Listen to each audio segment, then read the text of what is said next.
Welcome back, guys, again to Iyah May, Good Citizen. This is the official music video. I was waiting for this. I absolutely love the visuals that she used in this. And yeah, let's just get into it. Remember to be your authentic self, especially in these times. Share the message and let's get it going.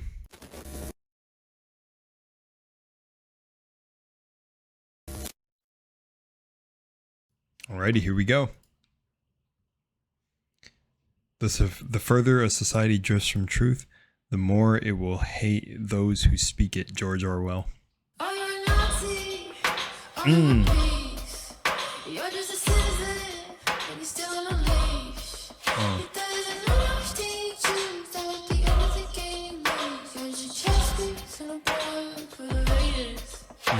up the palm, keep up the cans, keep up the wall, keep up the reps, keep up the dance, giving them more. Stay silent, stay violent, stay plugged in and divided. That was sick. That was cool.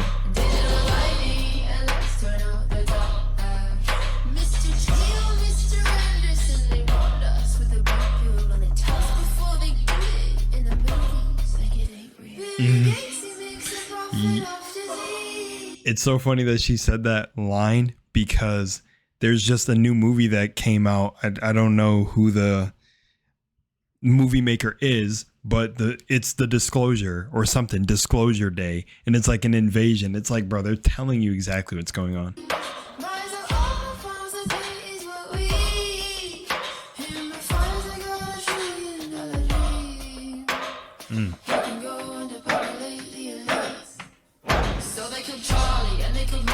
The Kennedys and Maryland, they killed Diana and they killed Jackson. We are the legacy, this is their anthem. Stay silent, stay violent, stay plugged in and divided.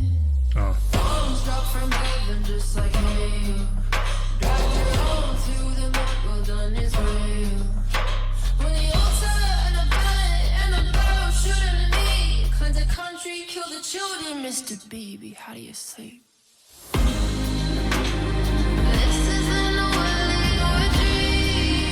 Crazy. Oh, I love this part. Oh,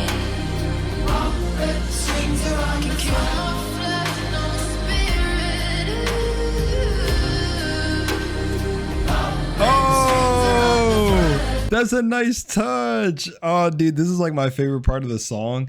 But the red beam on her head. Oh, that's yeah, nice detail.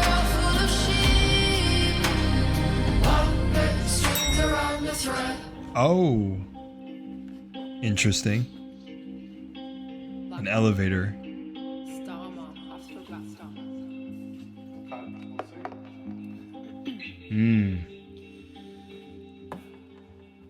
Volunteer watches like horse, and BlackRock is back to his core, funding the digital war. Starmer like Judas and Tor. Now be a good civilian, while folks on the hill keep making billions. Keep up the porn, keep up the cans, keep up the wall. Keep up the reps, keep up the dance, giving them more. Stay silent, stay violent. Oh, I never noticed that before. What? I never noticed that before. The stay silent, the shh. Whoa, I never noticed that before. That's why you always got to go back and watch once.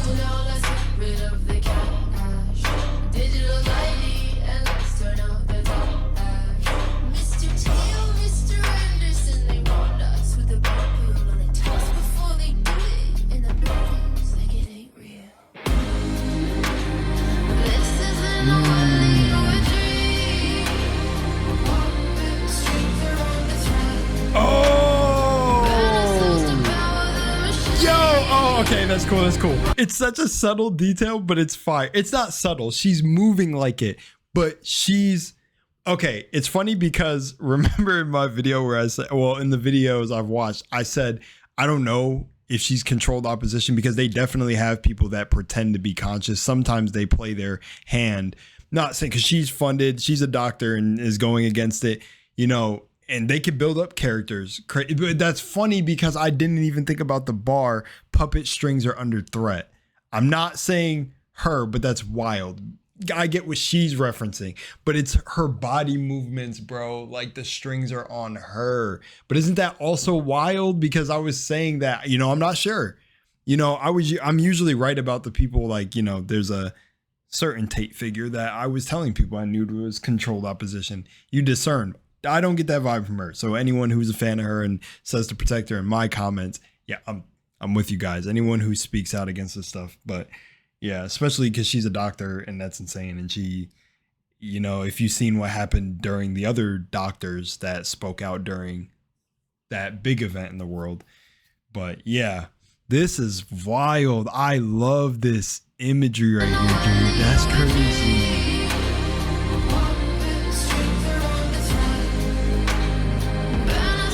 And you know how I'm taking it as well? Burn our souls to power the machine. I love that bar, but she still has the red dot on her, but she's also being moved by the puppet strings. But also there's a layer to divinity in this, in my perspective of this, but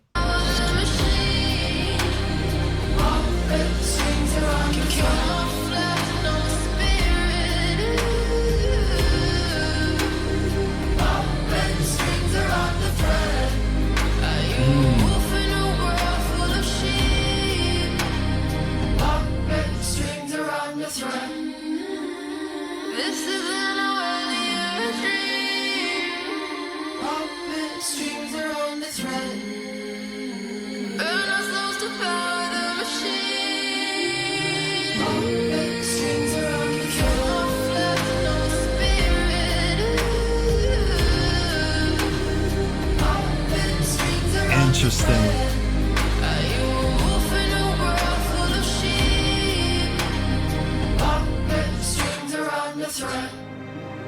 Yes, and the other my other favorite part of this song. Once you perceive what lies beneath the surface, once you glimpse the truth behind the polite illusion, you are faced with a terrible choice.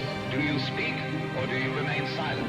If you speak, you disturb the dream. If you stay silent, you disturb your soul. This is not a simple dilemma. It's an ancient tension between truth and belonging, between authenticity and acceptance. When you speak, when you dare to name what others deny, you risk being cast out. And not always gently. That's an interesting detail.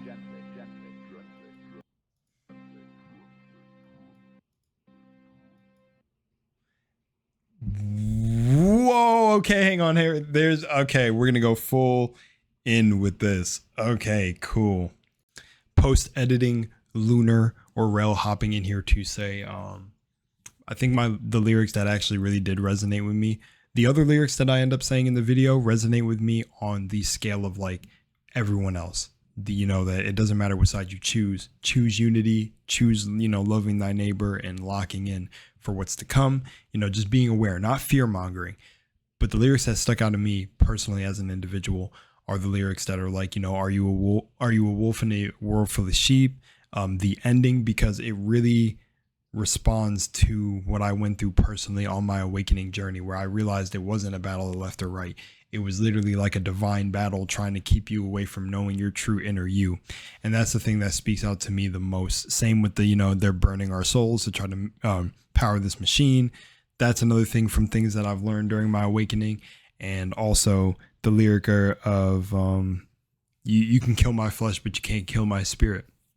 The government and all their testing on consciousness know what players in this game that they think they can get rid of that will keep being reborn and keep doing things. Maybe not in this timeline or image of whatever you're observing, but it's like if they took her out, if they took me out, it's like we'll be back. Our consciousness never dies, and the energetic codes that people have, they are aware of. That's why a lot of this is about this whole inorganic versus organic and knowing so much about you in digital ID, because they know what we are in spirit. So I just wanted to put that out there. They need something to power this machine. Why do you think it's you? Why do you think it's you and I? Let's keep that in mind. Alrighty. Cool. Let's just start with what I caught so far, since it's fresh in my mind. This part is cool. Now, it's there's multiple layers for me. I'm just gonna do it how I do it in videos. This is my perspective, you know, artist subjective. You guys take what I say with a grain of salt, whatever. Why this imagery is cool to me is, remember when I was thinking maybe she was like control opposite? I don't know. Again, I'm not in her personal life, but it's crazy because of the puppet strings and then playing into this. It's like we're the watcher. We're the one with the red dot on her. Funny enough, like a way to interpret it. But again, the obvious symbolism I could just say is like, you know, she has a target on her because of what she speaks about now. Also, taking the shades off was interesting. I don't know what that almost represents, like the veil of illusion, like being, you know, having shades on, basically being like in the not in the shadows, but almost like, what is it? Like you had a veil. You weren't awake, essentially. Like your eyes were glazed over with the falsehoods of this illusion or whatever. So I like that. And then it was like this acceptance at the end, funny enough. And the zoom in on the eye too. Man, and yeah, man, I really like this. One thing is her outfits and the nails. I wonder what the inspiration for that is or was. Like, it's obviously she's this figure of focus. She references the blue pill in this, which I just thought with the outfit she's wearing, it's like she's the red pill.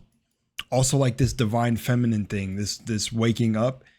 It's interesting. It's interesting. And then the people, I don't know if they represent, here's how I'm picking it, is they represent shadows or like the shadows of society, essentially. They have nooses around their neck, which I remember another artist set a bar like that. An artist I reference a lot, where the noose is around all of our necks, but in the hood, it's slightly tighter. That's what he said. By the way, it was B.O.B.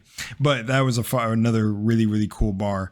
And it's interesting. The noose is also covering people's faces that are already covered. So it's almost like two layers, at least how I'm taking it. It's two layers of a deeper sleep.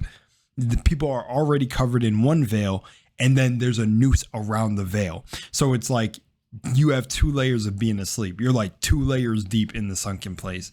And then like, you know, I don't even know what the symbolism is with this freaking cool iron armor, metal armor on her jaw. That's sick. I don't know. It's cool. But right here, when she goes to fit through the crowd, this also, to me, what the symbolism was here is kind of trying to fight through your own shadows as well. Because like, if you want to take this to a metaphysical understanding or a spiritual understanding, everyone is also you pushed out and is a reflection of you. So it's almost like you're pushing to, actually tied to the Alan Watts quote at the end, you're disturbing the dream. And all of these people with the noose around their neck are the dreamers. And you're kind of like squeezing your way through the crowd of sleepwalkers, essentially. But the shadows keep following you because you're still a part of this existence. We're all connected together. Yeah, that's my perspective on it. The whole thing with the elevator too, essentially like going up, ascension. When you become privy to this knowledge, you're ascending, you're essentially going up. So that's another perspective I have with that. What is the door just random stuff like that they found like on this elevator? Probably not. Attention, emergency. I don't know what it says. I would have to zoom in. Attention something. But yeah, man, what I want to say too is don't take what I'm saying wrong out of context. I'm not claiming she's controlled opposition or whatever. You know, it'd be cool to speak with her one day. I don't know. It'd be cool. But again, I'm just like always mindful. But hey, you know, some people also ask or go down the rabbit hole of, okay, well, why would controlled opposition speak truth? And that's the trick. They mix in truth. Again, not her, but I would say take a good look at someone on the world stage right now who is doing that, who actually came out and did that. Maybe if you know, and if your intuitive little center is peeking off, you're probably right about who I'm kind of hinting at. I don't want to give too much power to these people, which is why I don't say their names, because you're invoking energy, in my opinion. And in my experience in reality, anytime I've invoked someone's name, they all of a sudden pop up out of nowhere. So at least from my experience, that's real for me. So I'd be just speaking things into existence. But I feel like singers are angelic. So to some degree, or whatever divine entity Iyah May is coming through her, whatever godly energy, it's solid, man, because more people do need to wake up to this, because it is an Orwellian wet dream for sure. But I don't know if Orwell would want this type of wet dream to be hype. That's also a cool kind of parallel. It's an Orwellian wet dream, but I'm pretty sure this isn't the type of wet dream Orwell would want to be having. He'd probably want a different ending. Anyways, lyrics are still fire. This part of the song is my favorite. I can play this back so much. I love this. It feels trancy. It feels like it pulls you in. And I like also the shaking of the camera, the vibrating of the scene, because it also, to me, references this breaking of the dream. She's shattering like the illusion or shaking up the dream. And again, that's why the Alan Watts quote at the end ties it up all together. It just ties it up.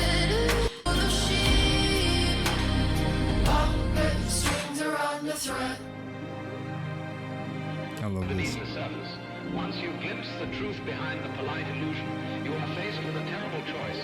Do you speak or do you remain silent? If you speak, you disturb the dream. If you stay silent, you disturb your soul. This is not a simple dilemma. It's an ancient tension between truth and belonging, between all... Truth and belonging. This end always gets me because it really is like that. I do like her post. She recently put a post like, if you feel alone or something like that, no, you're not like alone in this. I don't know. I shared it because I truthfully do believe in her message. When I just say controlled op or talk about it, I'm just so careful about it because we never really know. You know, you never really know, and you just never know. And I think that faith in me that everything ends up working out in this simulation or whatever we're calling this world, this wild world, is that it works out. It just ends up balancing out no matter what. I don't know. Light and dark takes a break from this cosmic ancient war. I'm not sure, but going back to what she said at the beginning, I think the biggest lines that stick out to me in this song are especially this clip at the end and right here. You know, like burning our souls to power the machine. The puppet strings are under threat, because I definitely feel like there's some tension from whoever's on the puppet strings or whatever. And also that too. Another thing that this made me think about is there were certain figures, political figures, that were essentially connected to these puppet strings, right? Okay, I want to go somewhere with that, but I don't think I should yet, because I've made enough points about it. So I'm going to leave it alone for now. But there was going to be this cool thing about puppet strings on certain people, and then they have a red dot on their head, you know, but they're still on the puppet strings. I don't know. See if you could decode that if you want. But anyways, going back, the lyrics that stuck out to me too is it doesn't matter what side you choose. And that's the biggest thing that people miss about this entire freaking thing going on. It's not about left or right. It's literally about unity. It's the division that they're trying to cause. They're trying to make you think that this person that believes this on the right is just completely extreme, and this person on the left is completely extreme.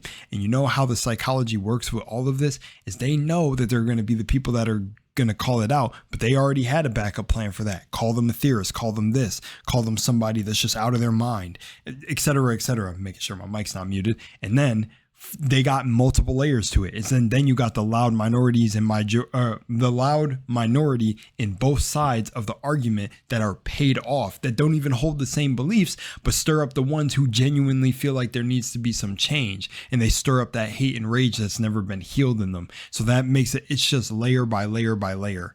So, you know, I think one day with the more of this stuff happening, this wild stuff that they're disclosing, aliens, this, mermaids, all these distractions, Diddy, all of it is going to make people eventually be like, nah, we want clean food. We want this, you know, screw this system in front of us. I really do hope a lot of people who are tapping into 50 Cent's little documentary are waking up to literally this stuff being a stage.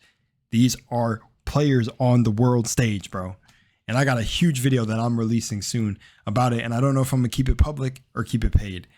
but it's going to be a huge video where I show a lot of stuff and talk about a lot of stuff. I'm thinking about making it public, maybe members first. We'll just see. But shout out to Iyah May. You are awesome. And if you ever want to talk or come on the channel and just yap, the invite is there. Alrighty. I'm done. Much love and Moonlight. Peace out, guys.